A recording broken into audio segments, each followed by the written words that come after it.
नमस्कार। राष्ट्र, राष्ट्रियता, सभ्यता र संस्कारको संगम वाग्मती टेलिभिजनको समाचारमा स्वागत छ। म रेखा श्रेष्ठ। प्रारम्भमा मुख्य समाचार। अर्थमन्त्री जनार्दन शर्माद्वारा पद तथा गोपनीयताको शपथ। संसदीय छानबिन विशेष समितिको प्रतिवेदन कार्यान्वयन नगर्न माग गर्दै सर्वोच्चमा रिट।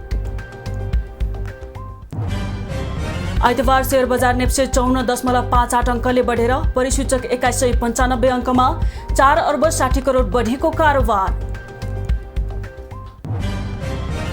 आयल निगमलाई निजीकरण गर्ने पक्षमा आफू नरहेको उद्योग वाणिज्य तथा आपूर्ति मन्त्री बडुको स्पष्टोक्ति। इन्धनमा देखिएको घाटा कम गर्न विद्युतको खपत बढाउनु पर्नेमा जोड। युक्रेनी युद्धबन्दीमाथिको आक्रमण छानबिन गर्न रुसद्वारा राष्ट्रसङ्घलाई आमन्त्रण। आक्रमणको वस्तुनिष्ठ अनुसन्धान गर्न माग। र राखेपमा नियुक्त गर्नुपर्ने सदस्यहरूको चाँडै टुङ्गो लाग्ने युवा तथा खेलकुद मन्त्री महेश्वर जङ गहतराजको भनाई। बोर्डको निर्णयबाट खेलकुदका काम अगाडि बढाउन सुझाव।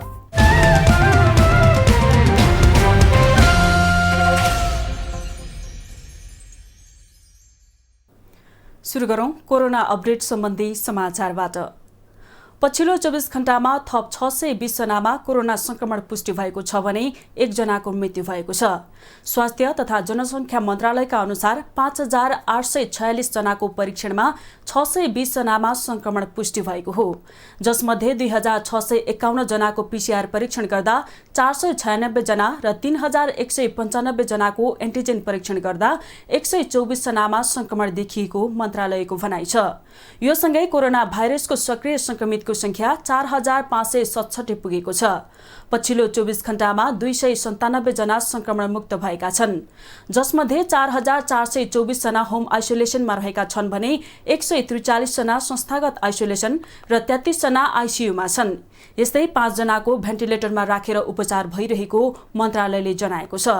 आइतबार थपिएसँगै नेपालमा कोरोना संक्रमितको कुल संख्या 11,29,229 पुगेको छ।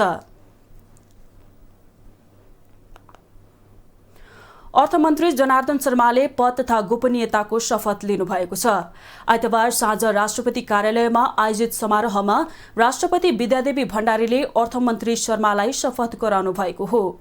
बजेट निर्माणमा अनाधिकृत व्यक्ति सहभागी गराएको भन्दै नेकपा एमाले विरोध गरेपछि 22 असारमा संसदीय छानबिन समिति गठन भएको थियो।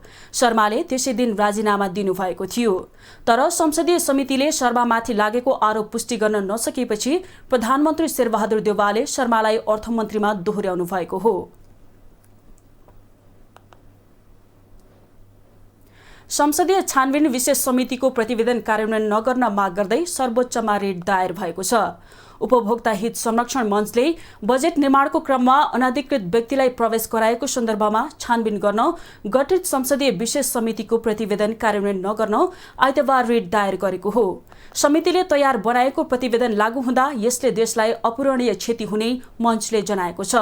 संविधानको धारा 97, 119, 207, 132, एक प्रतिनिधि सभा नियमावली 2075 को नियम 169, 138, 139 विपरीतको प्रतिवेदन देखिएकोले रिट दायर गरिएको मञ्चका अध्यक्ष ज्योति बानियाले बताउनुभयो।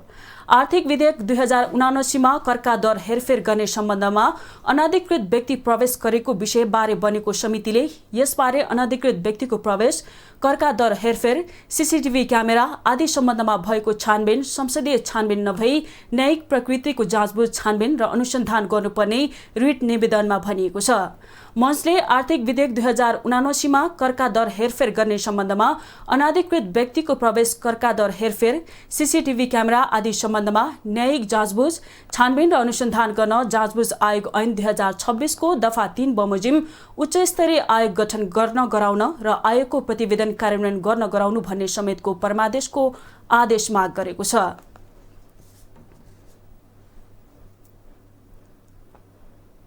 पोखरामा सम्पन्न महानगरका मेयरहरूको सम्मेलनले 7 बुझे पोखरा घोषणापत्र जारी गरेको छ। सम्मेलनमा सहभागी मेयरहरूले महानगरका लागि आवश्यक छुट्टै ऐन माग गरेका छन्। साथै महानगरका फोहोर व्यवस्थापनमा संघीय सरकारले सहयोग नगरेको आरोप लगाएका छन्। देशका 6वटा महानगरपालिकाका मेयरले स्थानीय सरकार सञ्चालन ऐन 2074 लगायत विभिन्न विद्यमान संघीय कानूनको परिमार्जनसँगै महानगरपालिकाका लागि छुट्टै ऐन बनाइदिन संघ सरकारसँग माग गरेका हुन्। पोखरामा भेला भएका मेयरहरूले साना ठूला सबै पालिका एउटै कानूनले चल्नु परेको गुनासो गर्दै संघीय संसदबाट महानगरपालिकाका लागि छुट्टै ऐन जारी गर्न माग गर्ने निर्णय गरेको छ।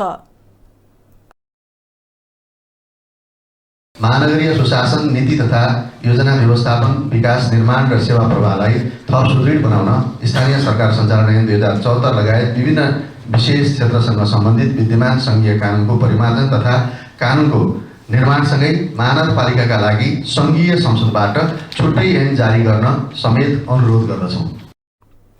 बैठकमा बोल्दै ललितपुर महानगरपालिकाका मेयर चिरीबाबु महर्जनले सार्वजनिक खरिद ऐनको कारण नै स्थानीय र संघीय सरकारले काम गर्न नसकेको बताउनुभयो। यो ऐनमा परिवर्तनको जरुरी रहेको बताउनुभयो। उहाँले सार्वजनिक खरिद ऐनमा भएको कम बेल्ट हान्नेलाई योजना दिने र स्थानीय सरकार सञ्चालन ऐनले आफूहरूलाई अप्ठ्यारो पारेको अनुभव सुनाउनुभयो। थोरै रकममा काम गर्न सक्छु भने ठेकदारलाई नै ठेक्का दिनुपर्ने नियमले कमसल कामलाई प्रेरित गरेको ललितपुरका मेयर महर्जनले बताउनुभयो। यो ऐनको मनसाय भनेको चाहिँ the lowest bidder must get the job, अर्थात् सबैभन्दा घटाघट जो नै टेन्डर हाल्छ उसले काम पाउनै पर्छ।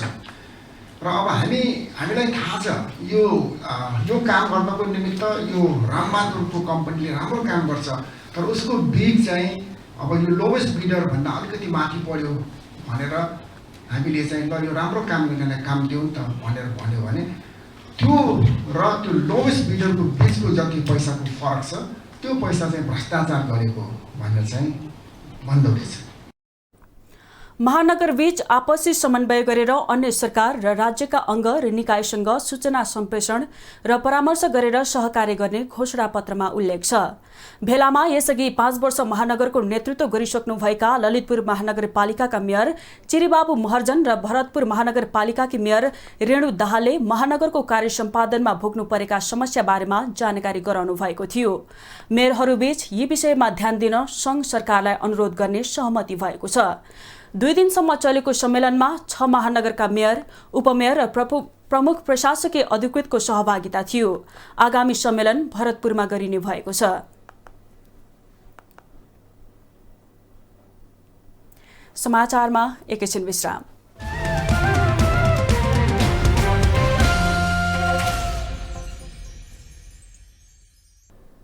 हामी समाचारको निरन्तरतामा छौं। अब बाँकी समाचार। साउन 15 गते घर घरमा खीर र मिष्ठान्न खाएर यो पर्व मनाइएको छ। नेपाली चलन र परम्परा अनुसार श्रावण 15 गतेका दिन खीर खाएर मनाउने चलन छ। वर्ष दिनभरिमा कहिले जौको सातु र शरबत, कहिले दही चिउरा, क्वाटी खाए जस्तै गरी हरेक साउन 15 मा खीर पकाई आपसमा बाँडेर खाने चलन छ। आज श्रावण 15 गते अर्थात् खीर खाने दिन। नेपाली चलन र परम्परा अनुसार आज श्रावण 15 गतेका दिन खीर खाएर मनाउने चलन छ। असारमा धान रोपेर सकिएपछि र कृषि कर्मबाट व्यस्तता कम भएपछि खुशी मनाउन खीर खाने गरिएको विश्वास गरिन्छ। यस्तै वर्षाले कमजोर र रोग फैलाउन सक्ने अवस्थामा पनि रोग प्रतिरोधात्मक क्षमता वृद्धि गर्न खीर खाने गरिएको बताइन्छ। विशेष गरी हिन्दूहरूले मनाउने यस चाडमा विवाह भएका छोरीचेली र ज्वाइँ निम्तो गरेर खीर खुवाउने गरिन्छ। घरमा आफै पकाएर खान सम्भव नभएकाहरू पनि नजिकैको पसलमा गएर खीर खाने गर्दछन्। किसानहरूले असार 15 मा दही चिउरा खाए जस्तै खीर पनि खाएर एउटा आनन्द हैन, मान्छेलाई सबैलाई चाहिँ एउटा भाइचारा नाता सबै होस्, नेपाल सबै सुख शान्ति होस्, परिवार खुसी हाँसी खुसी रहन् भन्ने कारणले पनि खीर दिवस मनाउनु पर्ने हो। खीर शब्द संस्कृत शब्द छिर्माबाट आएको मानिन्छ। छिर्मा अर्थात् दूध र अन्नबाट बनेको परिकार भनिन्छ। सकेसम्म बासमती चामल अथवा अन्य कुनै मसिनो चामलमा दूध हालेर किसमिस, काजु, नरिवल जस्ता विशेष मरमसला आदि हालेर संयुक्त पाकपछि तयार हुने परिकार हो खीर। सनातन वैदिक सभ्यता अनुसार पूजाआजा तथा शुभ कार्यमा खीरलाई प्रसादका रूपमा पनि लिइन्छ। साउन 15 का दिनमा 1 चम्चा भए पनि खीर मुखमा हालेपछि पवित्र हुने र सबै पापहरू नाश हुन्छन् भन्ने विश्वास रहिआएको छ। र अब विशेष गरेर हामीले जेठ असारमा चाहिँ हिलोमा धुलोमा अनेक गरेर काम गरिरहेका हुन्छौँ। शरीरहरू अलिक कमजोरपनामा पनि गइरहेको हुन्छ र अब यो खिर खाँदाखेरि चाहिँ शरीरमा गरम पनि उत्पन्न हुने र आफ्ना बन्धु बान्धवहरूसित चेलीबेटीहरूसित पनि बसेर मनाउन पाइने, भेटघाट हुन पर्ने होइन। यो परम्पराहरू 20औं पुस्तादेखि नै यो साउन 15 भन्ने छ, हामीहरूलाई पनि थाहा छैन। यसको महत्त्व के छ भनेदेखि आजको दिन खिर यति मुखमा हाल्नाले पवित्र भावनो देव सर्वलोकनाशनम, सबै पापहरू नाश हुने। श्रावण 15 अर्थात् खिर खाने दिन। असार 15मा दही चिउराको स्वाद लिएर 1 महिनापछि श्रावण 15मा रोपाई सकेर खिर खाने चलनको विशेष सांस्कृतिक महत्त्व छ। असार 15मा दही चिउरा खानु, श्रावण 15मा खिर खानु, यो भनाइ नेपाली समाजमा निकै लोकप्रिय छ। बागमती टेलिभिजनका लागि क्यामेरामा सचिन श्रेष्ठका साथ शेखा गिरी, काठमाडौँ। 6 रेक्टर स्केलको भूकम्प गएको खोटाङमा पटक पटक परकम्प गएको छ। आज बिहान 8:13 जाँदा साकेला गाउँपालिका वडा नम्बर 4 को माथि मर्तिवार्ता केन्द्रबिन्दु भएर 6 रेक्टर स्केलको भूकम्प गएको थियो। भूकम्प गए लगत्तै पटक पटक परकम्प गएको खोटाङको साकेला गाउँपालिकाले जनाएको छ। भूकम्पले साकेला गाउँपालिका वडा नम्बर 5 मा 15 घर चर्किएको, हलेसी तुवाचुङ नगरपालिका 9 स्थित ध्रुव पौडेलको कच्ची घरको दिवाल सामान्य चर्किएको र 7 नम्बर वडाका गंगा राईको घर चर्किएको र राईको परिवारलाई नजिकै भाइको घरमा सारिएको जिल्ला प्रशासन कार्यालय खोटाङका प्रवक्ता पवित्र प्रकाश शाहले जानकारी दिनुभयो। घटनामा कुनै मानवीय र पशु चौपायाको क्षति नभएको जनाइएको छ। अहिले पालिकाका जनप्रतिनिधि, उद्धारकर्मी र सुरक्षाकर्मीको टोली भूकम्प प्रभावित क्षेत्रमा पुगेका छन्।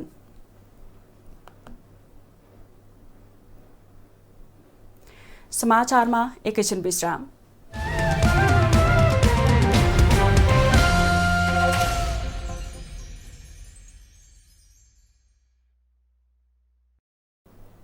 हामी समाचारको निरन्तरतामा छौं। अब बाँकी समाचार। मध्य प्रदेशका मुख्यमन्त्री लालबाबु राउतले मिटर ब्याज विरुद्ध कडा कदम चाल्ने बताउनु भएको छ।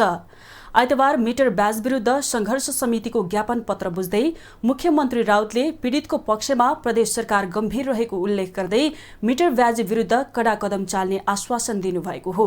मिटर ब्याज सरकारका लागि ठूलो चुनौती बन्दै गएको बताउँदै मुख्यमन्त्री राउतले समाजको विकृतिको रूपमा रहेका मिटर ब्याजीहरूलाई कानूनको दायराभित्र ल्याउन प्रदेश सरकार प्रतिबद्ध रहेको बताउनुभयो। संघर्ष समितिका संयोजक मनोज कुमार पासवान नेतृत्वमा मुख्यमन्त्री निवास मधेस भवन पुगेका पीडितहरूले 7 बुँदे माग सहितको ज्ञापन पत्र बुझाएका थिए।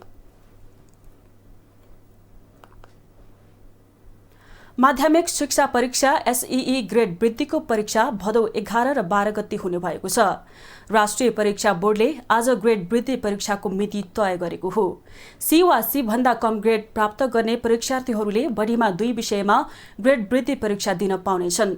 परीक्षामा सहभागी हुने विद्यार्थीहरूले आवेदन फारम भरी भदौ 5 गतेसम्म शिक्षा विकास तथा समन्वय इकाइमा पेश गर्नुपर्नेछ।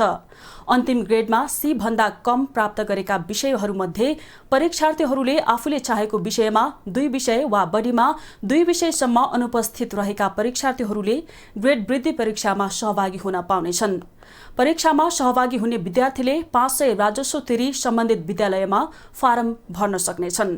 परीक्षा बिहान 8 बजेदेखि 11 बजेसम्म हुने बोर्डले जनाएको छ।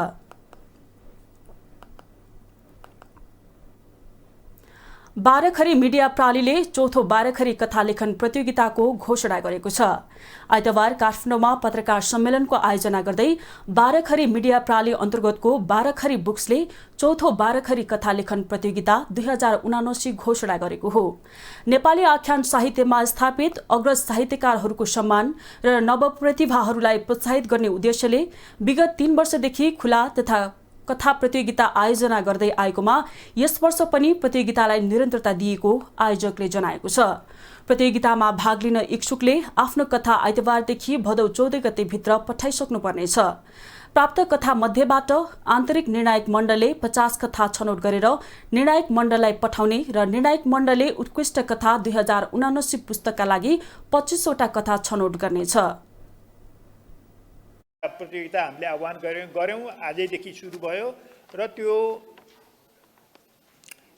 भदौ 15 सम्म अर्थात् भदौ 14 सम्म 1 महिना ठिक्कै एक महिनाको अवधि दिइएको छ। प्रतियोगिताको निर्णायक मण्डलमा साहित्यकार तथा समालोचक प्राध्यापक डाक्टर कुमार प्रसाद कोइरालाको संयोजकत्वमा साहित्यकारहरू सगुना शाह र उमा सुवेदी रहनु भएको छ। कथा प्रतियोगिताको नतिजा 2079 असोज 30 गते सार्वजनिक गरिने बताइएको छ। प्रतियोगितामा भाग लिन कम्तीमा 1500 शब्ददेखि बढीमा 4000 शब्दसम्मको कथा पठाउनका लागि आह्वान गरिएको छ।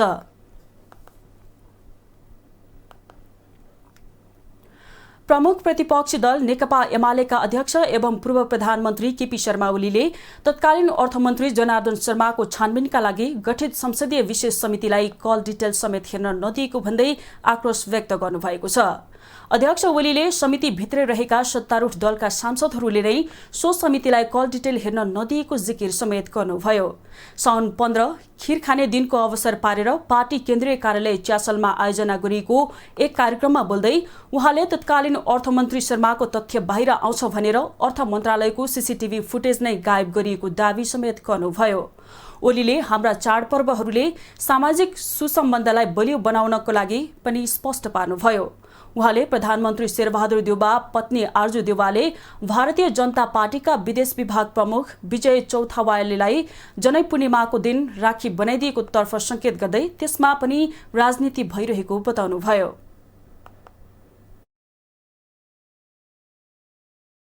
तपाईहरुले गएको राखीमा थाहा पाउनुभयो होला, इन्टरनेसनल राखी यो पनि सुरु भइसक्यो। त्यो राखी एउटा डिप्लोमेसी भइसक्यो, राखी राजनीति पनि भइसक्यो। सामाजिक सुसम्बन्ध, सामाजिक सुप्रबन्ध, सामाजिक आत्मीयता, सामाजिक निकटता जसले सामाजिक सुप्रबन्धलाई बल दिन्छ। अध्यक्ष ओलीले हाम्रा चाडपर्वहरूले नातागोतामा टुटेको सम्बन्धलाई पनि जोड्ने काम गरिरहेको स्मरण गराउनुभयो।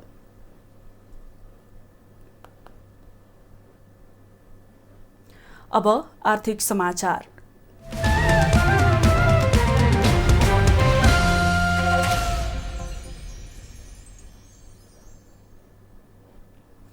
हप्ताको पहिलो दिन शेयर बजार उच्च अङ्कले बढेको छ।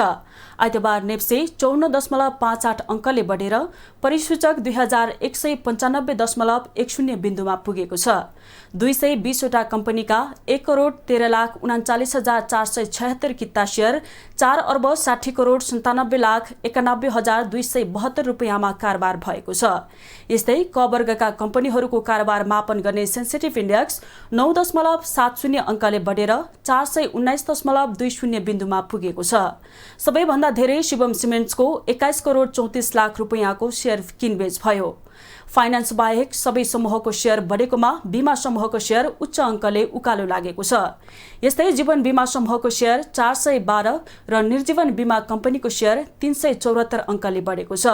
Nepal insurance, Neco insurance, IME general insurance, prudential insurance, NLG insurance, united Mardi hydro Swabhiman Laghubitta र युनाइटेड इन्स्योरेन्स कम्पनीको शेयर 10% बढेको छ। समग्र बजार बढे पनि Nepal hydro power company, multipurpose finance कम्पनीको शेयर 3% भन्दा धेरैले घटेको छ।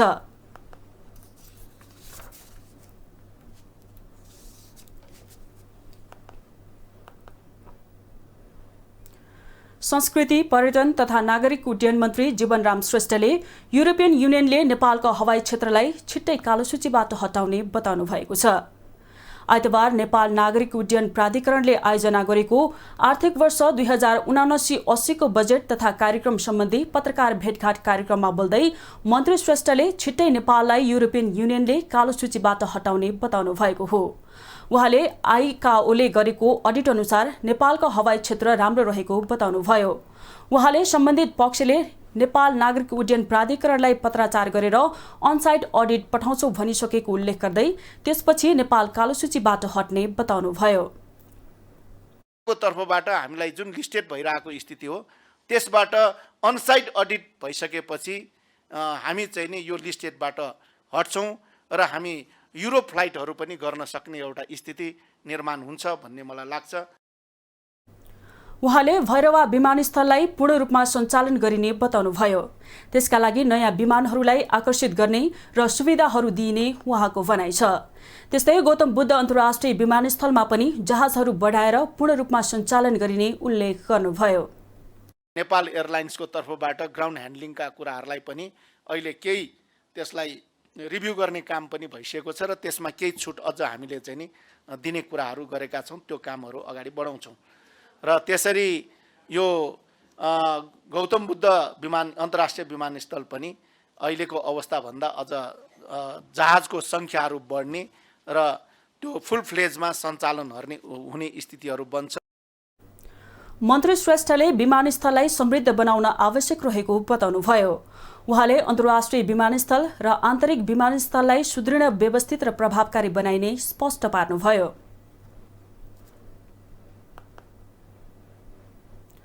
उद्योग, वाणिज्य तथा आपूर्ति मन्त्री दिलेन्द्र प्रसाद बडुले नेपाल आयल निगमलाई निजीकरण गर्ने पक्षमा आफू नरहेको स्पष्ट पार्नुभएको छ।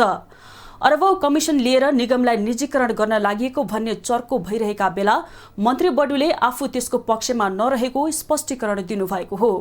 आइतबार संघीय संसद प्रतिनिधि सभा अन्तर्गतको उद्योग तथा वाणिज्य र श्रम तथा उपभोक्ता हित समितिको बैठकमा बोल्दै उहाँले आयल निगमलाई आफूले निजीकरण गर्न लागेको भन्ने कुरा निराधार, भ्रामक र आधारहीन भएको उल्लेख गर्दै त्यसको पछि नलाग्न पनि पटक पटक आग्रह गर्नुभयो।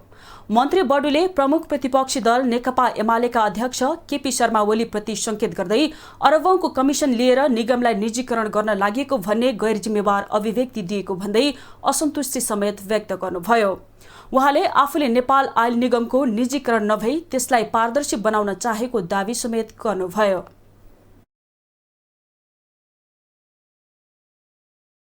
सबभन्दा ठुलो कुरो जनताले सस्तो पाउने ढङ्गले जनताको हितमा बनाउने कानुन मात्रले अनि मात्रै निजी क्षेत्रलाई दिने या नदिने कुराको निर्णय हुन्छ। मैले प्रश्न गरेको छु हाउसमा, त्यसका बावजुद पनि किन भइरहेका छ निजीकरणको हल्ला? कति भन्नु अरे, कति आधा बुझिसक्यो, करोडौं होइन अरबौंको कुरा, अरबौंको आधा बुझिसक्यो, आधा बाँकी छ। ओए बाबा, कति जिम्मेवार नेताहरूले किन बोले? मैले यसको जवाब पनि दिएको छु। मन्त्री बडुले पेट्रोलियम पदार्थमा देखिएको घाटा कम गर्न तत्कालका लागि विद्युतको खपत बढाउनु पर्नेमा जोड दिनुभयो। उहाँले पेट्रोलियम पदार्थमा देखिएको समस्या समाधानका लागि सरकारले पेट्रोलियम पदार्थ सम्बन्धी ऐन नै निर्माण गर्ने तयारी गरिरहेको पनि बताउनुभयो। दीर्घकालीन समाधान पेट्रोलियम एक्ट बनाउने हो र त्यो एक्टले के संरचनागत सुधारको कुरा गर्छ त्यो गरौँला, तर त्यो छलफल लुकाएर गरिँदैन। एक्ट बनाउने कुरा लुकाउने होइन। बैठकमा बोल्दै नेपाल आयल निगमका कार्यकारी निर्देशक उमेश प्रसाद थानीले हाल नेपाल आयल निगम करिब 50 अर्ब घाटामा रहेको समितिलाई जानकारी गराउनु भएको थियो। उहाँका अनुसार निगमले भारतीय आयल कर्पोरेसनलाई तिर्नुपर्ने बक्यौता रकम 22 अर्ब 40 करोड रहेको बताइएको छ। यो 78-79 को असार मसान्तसम्म निगमलाई करिब 50 अर्ब घाटा हुने देखिएको छ। यसको यो हाम्रो स्टकको विषय पनि भएको हुनाले यो अझै यसलाई फाइनल्ली अलिकति हुन्छ, यो फाइनल आउनु बाँकी छ। यो विषय 50 अर्ब घाटा हुने देखिएको र हालसम्म इन्डियन अयल कर्पोरेसनलाई तिर्न बाँकी 22 अर्ब 40 करोड रहेको छ आजको दिनमा। नेपाल आयल निगमले आर्थिक वर्ष 2078-79 को असार मसान्तसम्म नेपाल सरकारलाई करिब 1 खर्ब 20 अर्ब 6 करोड राजस्व बुझाएको पनि जनाएको छ।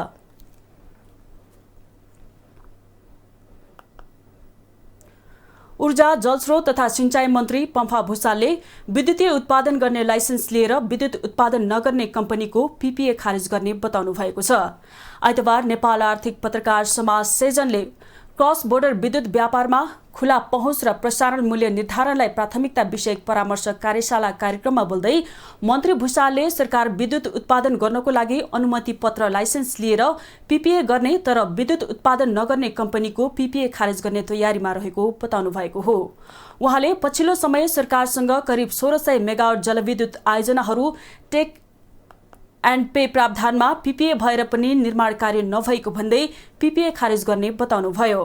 मन्त्री भुसालले जलविद्युत आयोजनाको निर्माण कार्य नगर्ने तर खोला नदी ओगटेर बस्ने प्रविधिको अन्त्य गरिने पनि बताउनुभयो।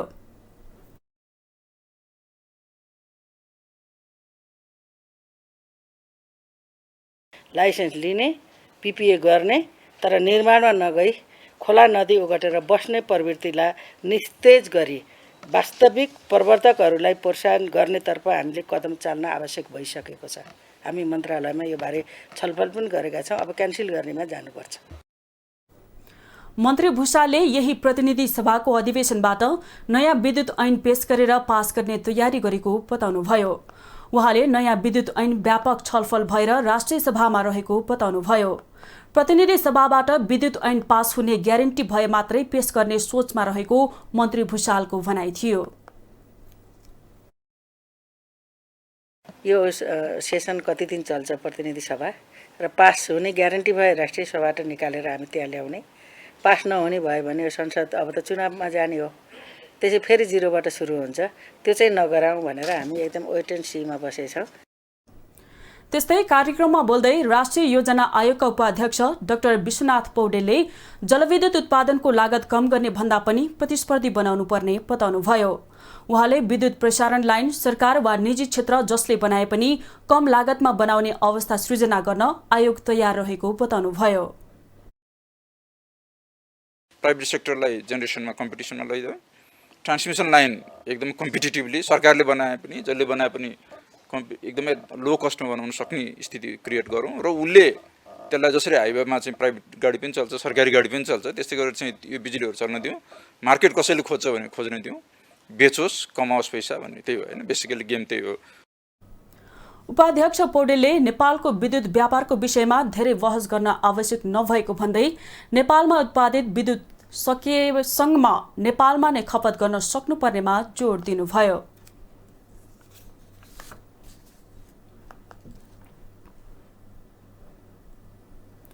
नेपाल विद्युत प्राधिकरणका कार्यकारी निर्देशक कुलमान घिसिङले 20 वर्षपछि पनि निजी क्षेत्रलाई विद्युत व्यापार गर्न दिन नसकिने बताउनु भएको छ।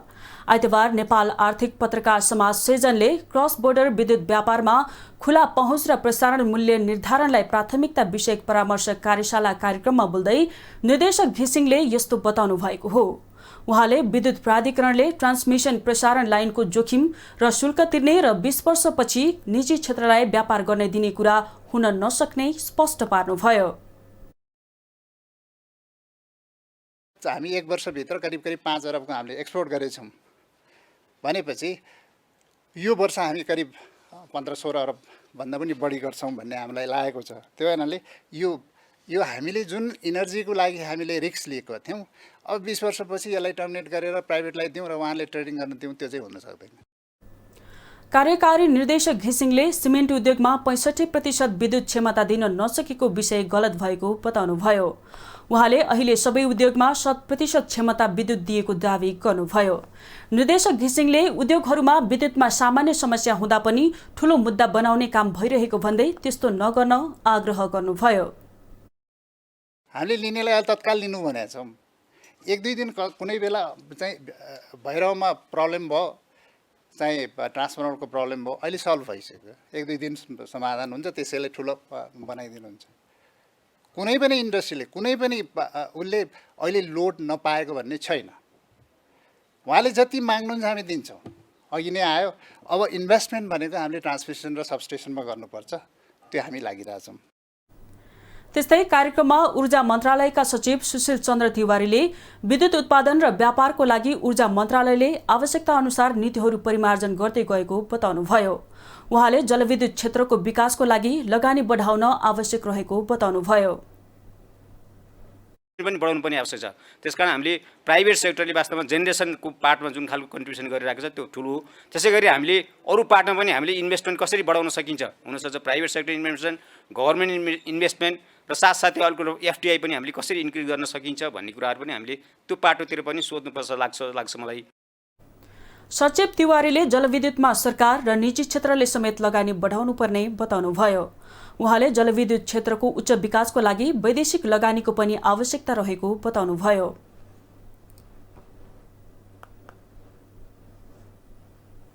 संसदीय समितिले चिनी मिलको विद्यमान समस्या तत्काल समाधान गर्न सरकारलाई निर्देशन दिएको छ।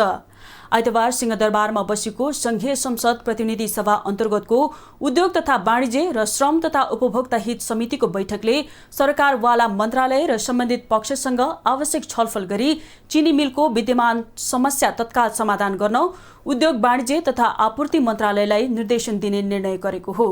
सम्बन्धित मजदुर, उखु किसान र चिनी मिलका प्रतिनिधि समेत राखेर सम्बन्धित मन्त्रालयसँग समन्वय गरी चिनी मिलमा देखिएका समस्या समाधान गर्न सरकारलाई निर्देशन गरिएको छ।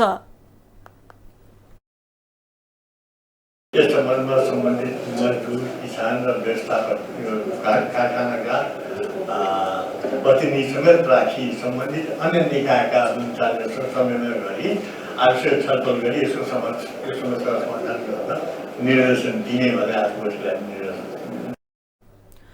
बैठकमा समितिका सदस्यहरूले चिनी मिलको समस्या तत्काल समाधान गर्न सरकारलाई दबाब दिएका थिए।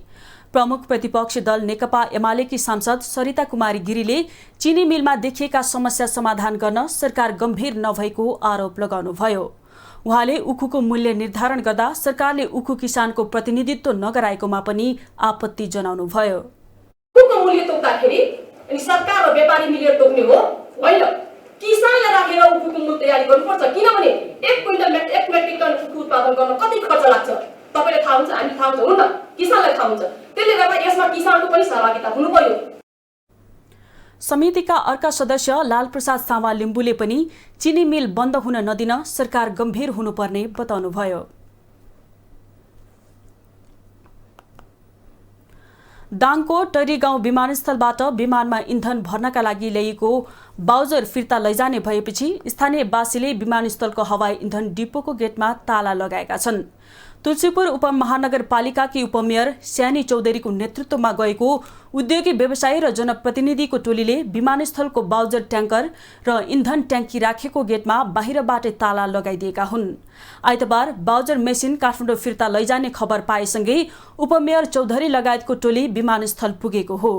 विक्रम सम्वत 2011 सालमा स्थापना भएको टरीगाउँ विमानस्थलमा पहिलो पटक गएको जेठ महिनामा विमानमा इन्धन भर्न प्रयोग हुने 11,000 लिटर क्षमताको बाउजर ल्याइएको थियो। त्यही बाउजर पनि फिर्ता लैजान थालेपछि स्थानीयवासीसँगै जनप्रतिनिधि र व्यवसायीले विरोध गरेका हुन्। विमानस्थललाई विस्थापित गर्न योजनाबद्ध ढंगले बाउजर लग्न खोजिएको भन्दै तुलसीपुर उद्योग वाणिज्य संघले नेपाल आयल निगम तुलसीपुर मार्फत ध्यानाकर्षण पत्र बुझाएको छ।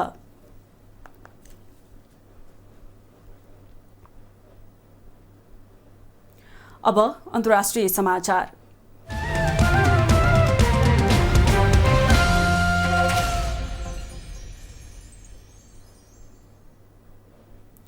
रुसको कब्जामा रहेको क्षेत्रमा आक्रमणमा परि 50 जना भन्दा बढी युक्रेनी युद्धबन्दीको ज्यान गएको घटनाको अनुसन्धान गर्न रुसले संयुक्त राष्ट्रसंघ र रेड क्रसका विशेषज्ञहरूलाई आमन्त्रण गरेको छ। युक्रेनी सेनाको डोनबास क्षेत्रको ओलेनिभक नजिक रहेको सोधपुछ तथा हिरासत केन्द्रमा रकेट प्रणालीबाट शुक्रबार बिहान भएको आक्रमणमा परि 53 जना युक्रेनी युद्धबन्दीको ज्यान गएको थियो। आक्रमणमा 150 जना भन्दा धेरै घाइते भएका छन्।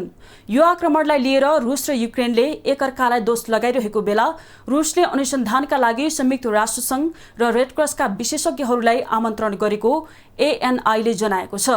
रुसी रक्षा मन्त्रालयले विज्ञप्ति निकालेर आक्रमणको वस्तुनिष्ठ अनुसन्धान गर्न रुसले औपचारिक रूपमा संयुक्त राष्ट्रसंघ र रेड क्रसका अन्तर्राष्ट्रिय समितिका विशेषज्ञलाई आमन्त्रण गरेको जनाइएको छ।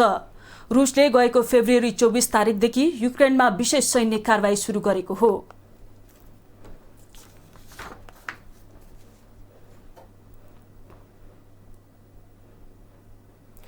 बलुचिस्तानको सिन्ध प्रान्तका विभिन्न भागमा आएको बाढीले 50 भन्दा बढी गाउँ डुबाएको छ। मुसलधारे वर्षासँगै अचानक बाढी आउँदा कम्बर शाहदाद कोट जिल्ला र दादु जिल्लाको कछोडको पहाडी क्षेत्रमा व्यापक क्षति भएको स्थानीय सञ्चार माध्यमले जनाएका छन्। बाढी प्रभावित क्षेत्रका बासिन्दा ज्यान जोगाउन उच्चस्थल र सुरक्षा केन्द्रमा शरण लिन बाध्य भएका छन्। एकजना 70 वर्षीयको बाढीका कारण उपचार नपाउँदा ज्यान गएको छ। विशेष गरी बलुचिस्तानमा यस वर्ष अप्रत्याशित रूपमा भारी वर्षा भएको छ। प्रकोप व्यवस्थापन अधिकारीहरूका अनुसार वर्षा र बाढीका कारण बलुचिस्तान र खैबर पख्तुनख्वा प्रान्तमा 19 जनाको मृत्यु भएको छ। बितेको 24 घण्टामा बलुचिस्तानमा एकै परिवारका 9 जनाको मृत्यु भएको छ। बाढीले बगाउँदा 7 जना बालबालिका र 1 महिलाको ज्यान गएको समाचारपत्र डनले जनाएको छ। खैबर पख्तुनख्वामा बाढी आएसँगै केही घरका छत भत्किँदा कम्तीमा 10 जनाको मृत्यु भएको र 17 जना घाइते भएका छन्। बाढीले 100 भन्दा बढी घर पूर्ण रूपमा क्षतिग्रस्त भएका छन्। पेशावर, स्वाबी, चारसड्डा, साङ्ला, खैबर, डेरा इस्लाम खान र बाजौर सबैभन्दा बढी प्रभावित छन्। बाढीले जारा र तबिना नामका 2 बाँध पनि भत्काएको छ। यसैगरी लसबेला र खुजदारमा 2 प्रान्त जोड्ने पुल र सडकमा क्षति भएपछि सिन्धसँग बलुचिस्तानको सडक सम्पर्क पूर्ण रूपमा बन्द भएको छ। कोइटा कराची राजमार्गमा ठूला पुल भत्किँदा यातायात सेवा अवरुद्ध भएको छ।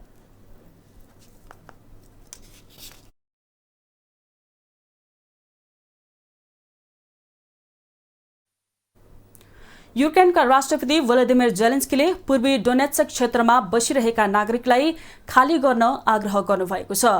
यो क्षेत्रमा 2 पक्षबीच युद्ध थप चर्किन सक्ने चेतावनी सहित उहाँले ठाउँ छोड्न नागरिकलाई आदेश दिएको बीबीसीले जनाएको छ। रुसले धेरैजसो भागमा कब्जा जमाएको पूर्वी डोनेट्स्क क्षेत्रमा निरन्तर युद्ध भइरहेको छ। रुसी सेनाहरू अघि बढिरहेका छन्।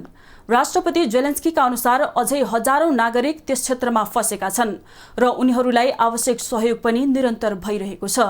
गएको फेब्रुअरी 24 देखि रुसले युक्रेनमा आक्रमण सुरु गरेको थियो।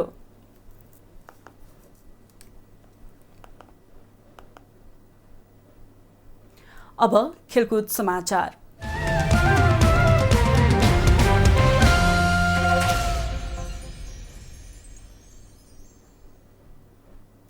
साफ 20 वर्ष मुनिको च्याम्पियनशिप फुटबल अन्तर्गत आज नेपाल र भारत बीच प्रतिस्पर्धा हुँदैछ। भुवनेश्वर स्थित कालिङ्गा स्टेडियममा नेपालले बलियो घरेलु टोली भारतको सामना गर्नेछ। नेपाल र भारत बीचको खेल बेलुका 7:15 बजे सुरु हुनेछ। भारत प्रतियोगिताको साबिक विजेता हो भने नेपाल प्रतियोगिताको सबैभन्दा सफल टोली हो। त्यसैले आजको खेल निकै रोमाञ्चक मानिएको छ। भारत विरुद्ध मैदान उत्रदा नेपाल लगातार तेस्रो जितको खोजीमा हुनेछ। तर बलियो भारत विरुद्ध नेपाललाई जित निकाल्न सहज छैन। पहिलो खेलमा नेपालले मालदिप्सलाई 4-0 गोल अन्तरले हराएको थियो। यस्तै दोस्रो खेलमा नेपालले श्रीलङ्कालाई 3-0 गोल अन्तरले हराएको थियो। नेपाल 2 खेलमा 6 अङ्क जोडेर दोस्रो स्थानमा रहेको छ। यदि भारतलाई हराएमा नेपाल शीर्ष स्थानमा उक्लनेछ। भारत पनि नेपाललाई हराएर दोस्रो जित निकाल्न चाहन्छ। भारत 2 खेलमा 3 अङ्क जोडेर तेस्रो स्थानमा रहेको छ। फाइनलमा स्थान बनाउन भारतलाई नेपाल विरुद्धको खेल जित्नुपर्ने दबाव रहेको छ। 5 राष्ट्र सहभागी च्याम्पियनशिपको शीर्ष 2 टोलीले उपाधिका लागि प्रतिस्पर्धा गर्नेछ। नेपालले आफ्नो अन्तिम खेलमा बंगलादेशसँग मंगलबार प्रतिस्पर्धा गर्नेछ।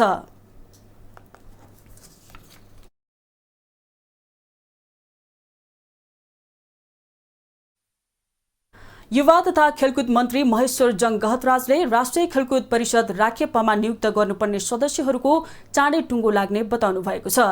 आइतबार बसेको राष्ट्रिय खेलकुद परिषद राखेपाको 113औं बोर्ड बैठकलाई सम्बोधन गर्ने क्रममा अध्यक्ष समेत रहनुभएका मन्त्री गहतराजले केही निकायका प्रतिनिधिहरू नियुक्त गर्न बाँकी रहेको भन्दै छिट्टै बोर्डलाई पूर्णता दिने बताउनु भएको हो।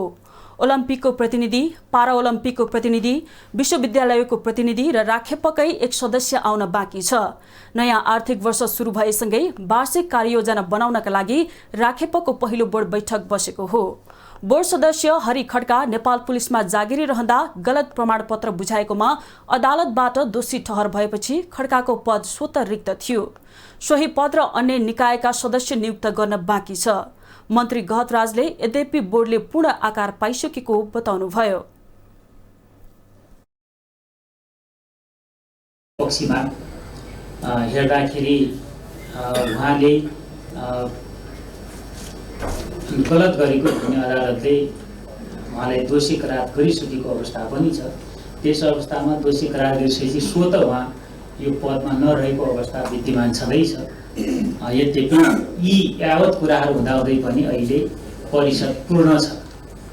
हामीले बुझ्नुपर्छ परिषदले पूर्ण आकार ग्रहण गरेको छ। मन्त्री गहतराजले बोर्डको बैठक बसेर गरेका निर्णयबाट खेलकुदका कामलाई अगाडि बढाउनुपर्ने सुझाव दिनुभयो। संस्थाबाट गरिने निर्णयबाट संस्थाहरूको औचित्यता झल्कने भन्दै अडिग रही काम गर्न आग्रह गर्नुभयो। बोर्ड बैठक कम्तीमा पनि वर्षमा 2 पटक बस्नुपर्ने भनिए पनि आवश्यकताका आधारमा जति पटक पनि बस्न सक्ने मन्त्री गहतराजले प्रश्न पार्नुभयो। 2टा बैठक बस्ने मात्रै हो है, अरू त आवश्यकता पर्यो भने बोर्डका बैठकहरू जति बेला पनि बस्छन्, किनकि एउटा संस्था यो खेल नेपालको खेल क्षेत्रको राज्यको आधिकारिक संस्था र सम्पूर्ण खेलको विकास गर्ने संस्था नै राष्ट्रिय खेलकुद परिषद हो। मन्त्री गहतराजले नयाँ आर्थिक वर्ष सुरु भएसँगै नजिकै गरेको नव राष्ट्रिय खेलकुद प्रतियोगिता राखेपको वार्षिक कार्ययोजनालाई एजेन्डा बनाई बोर्ड बैठक बोलाउनु भएको हो। राष्ट्रिय खेलकुद विकास ऐनमा बोर्ड बैठकले वार्षिक कार्यक्रम योजना तथा बजेटमाथि छलफल गरी स्वीकृत गर्ने प्रावधान छ। बैठकमा मुख्यतः नव राष्ट्रिय खेलकुद प्रतियोगितामा केन्द्रित रहेर छलफल हुन लागेको हो। नव राष्ट्रिय खेलकुद प्रतियोगिता असोज 28 देखि कार्तिक 3 गतेसम्म गण्डकी प्रदेशमा आयोजना हुँदैछ। त्यसका लागि विभिन्न उपसमिति सहित तयारीका काम अघि बढाइएको छ। प्रतियोगिताको तयारी स्वरूप खेल सामग्री खरिदका लागि टेन्डर प्रक्रिया अघि बढेको छ। गठित विभिन्न उपसमितिका संयोजकले आफ्नो जिम्मेवारीलाई पनि अगाडि बढाइसकेका छन्।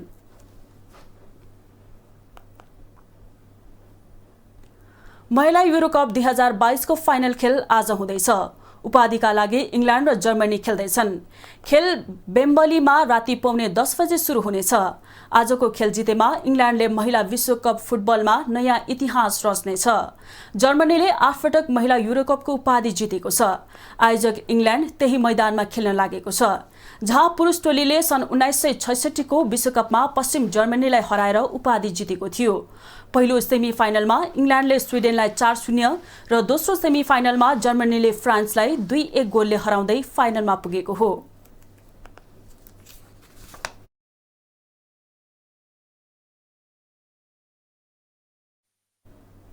अब मौसम सम्बन्धी समाचार।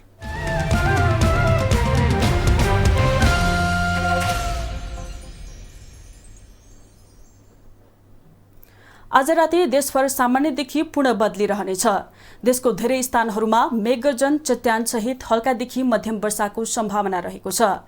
प्रदेश 1, मधेस प्रदेश, बागमती, गण्डकी र लुम्बिनी प्रदेशका थोरै स्थानहरूमा भारी वर्षाको सम्भावना रहेको छ।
समाचारको अन्त्यमा पुनः मुख्य समाचार। अर्थमन्त्री जनार्दन शर्माद्वारा पद तथा गोपनीयताको शपथ, संसदीय छानबिन विशेष समितिको प्रतिवेदन कार्यान्वयन नगर्न माग गर्दै सर्वोच्चमा रिट। आइतबार शेयर बजार नेप्से 54.58 अङ्कले बढेर परिसूचक 2195 अङ्कमा 4 अर्ब 60 करोड बढेको कारोबार। आयल निगमलाई निजीकरण गर्ने पक्षमा आफू नरहेको उद्योग वाणिज्य तथा आपूर्ति मन्त्री बडुको स्पष्टोक्ति, इन्धनमा देखिएको घाटा कम गर्न विद्युतको खपत बढाउनु पर्नेमा जोड। युक्रेनी युद्धबन्दीमाथिको आक्रमण छानबिन गर्न रुसद्वारा राष्ट्रसङ्घलाई आमन्त्रण, आक्रमणको वस्तुनिष्ठ अनुसन्धान गर्न माग। र राखेपामा नियुक्त गर्नुपर्ने सदस्यहरूको चाँडै टुङ्गो लाग्ने युवा तथा खेलकुद मन्त्री महेश्वर जङ गहतराजको भनाई, बोर्डको निर्णयबाट खेलकुदका काम अगाडि बढाउन सुझाव।